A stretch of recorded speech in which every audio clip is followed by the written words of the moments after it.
Buenos días, queridos compañeros. Mi nombre es Roberto Troya. Soy estudiante de la carrera de Derecho de la Universidad Técnica del Norte.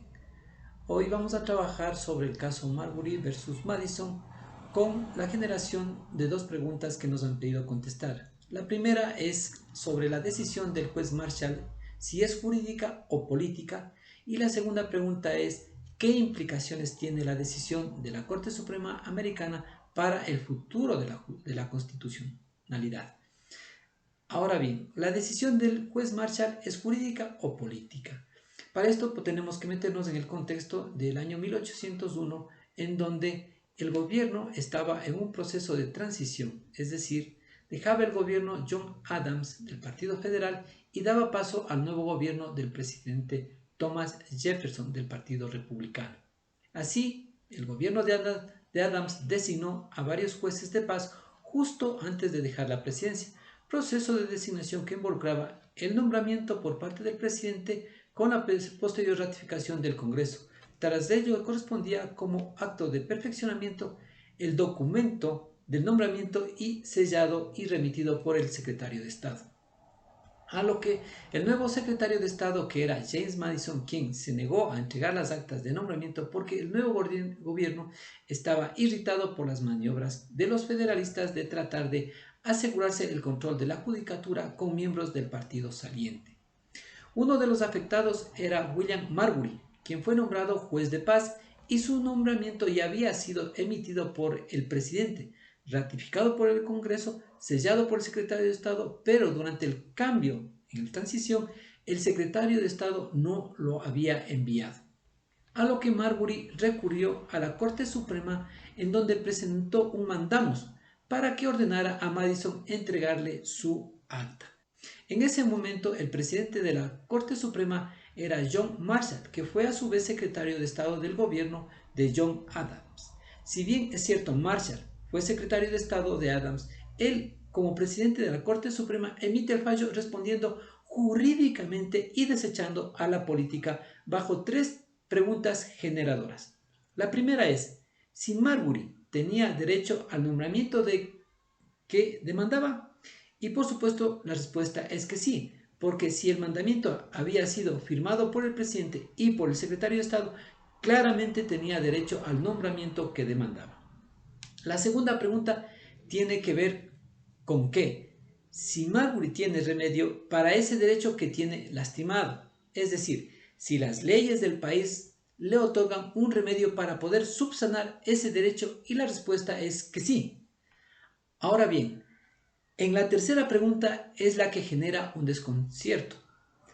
Marshall se pregunta si la Corte puede emitir el mandamiento, y ahí la respuesta es que no.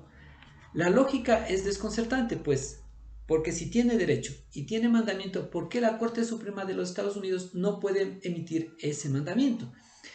Entonces aquí viene una aclaración. La Constitución de los Estados Unidos prevé que el acceso a la Corte Suprema sea a través de la vía de apelación. Es decir, los juicios ingresan en los juzgados de primera instancia. Luego, si alguna de las partes no está satisfecha con el resultado de la sentencia, se puede apelar a la Cámara de Apelaciones.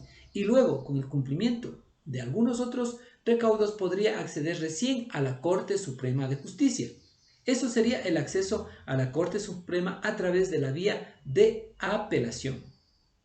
Pero también prevé a su vez una excepción, que dice que solamente cuando hayan implicados representantes de gobiernos extranjeros con sus ministros va directamente a la Corte Suprema de Justicia. Marbury no se dio cuenta que él no era ni cónsul o representante de un gobierno extranjero, por lo que estaba omitiendo que había una ley. En esta tercera pregunta, la Corte Suprema dice que no puede emitir ese mandamiento, porque si lo hiciera estaría violando la Constitución, ya que estaría avalando una ley inferior que puede modificar lo que establece la Constitución. Y así pues podemos identificar que en la primera respuesta las acciones del juez Marshall fueron exclusivamente judiciales. Y esto también nos da para poder contestar a la siguiente pregunta, que dice, ¿qué implicaciones tiene la decisión de la Suprema Corte Americana para el futuro de la justicia constitucional? Podemos decir que es la primera vez que de manera expresa se somete al poder político, al valor normativo de la Constitución. La Corte resolvió que aunque era cierto que le asistía un derecho a Marbury y que éste merecía una tutela, la ley que habilitaba a la Corte Suprema a resolver un mandabus contravenía lo dispuesto en la Constitución. Señaló que si bien habilitaba a la Corte Suprema para conocer algún mandabus en primera instancia, dicha competencia resultaba inconstitucional, pues no se ajustaba a lo dispuesto con la Constitución, que disponía que, salvo pocas o supuestos, la Corte Suprema solo ejercía competencias por apelación. La Corte sostuvo que la Constitución establecía límites para los poderes públicos, los cuales no podían ser arrasados por estos, ya que se precisa que cuando una ley se opone a la Constitución, ésta deja de ser válida. Se enfatizó en el valor de la Constitución, sino también afirmó su propia legitimidad y poder. A partir de aquí se sientan las bases de lo que conocemos como el control constitucional, que es el mecanismo para asegurar la supremacía de la Constitución. La supremacía de la Constitución rige a todo el ordenamiento legal de un Estado, por lo que si una ley, un reglamento, ordenanza o decreto o cualquier otro dictado normativo contravienen o se oponen a la Constitución, son nulos de pleno derecho y por tanto corresponden a los tribunales declarar su invalidez. Con esto pues quiero agradecer y dejar sentado el agradecimiento a la Universidad Técnica del Norte por todos los esfuerzos que están realizando para fortalecer nuestros conocimientos. Un abrazo a todos.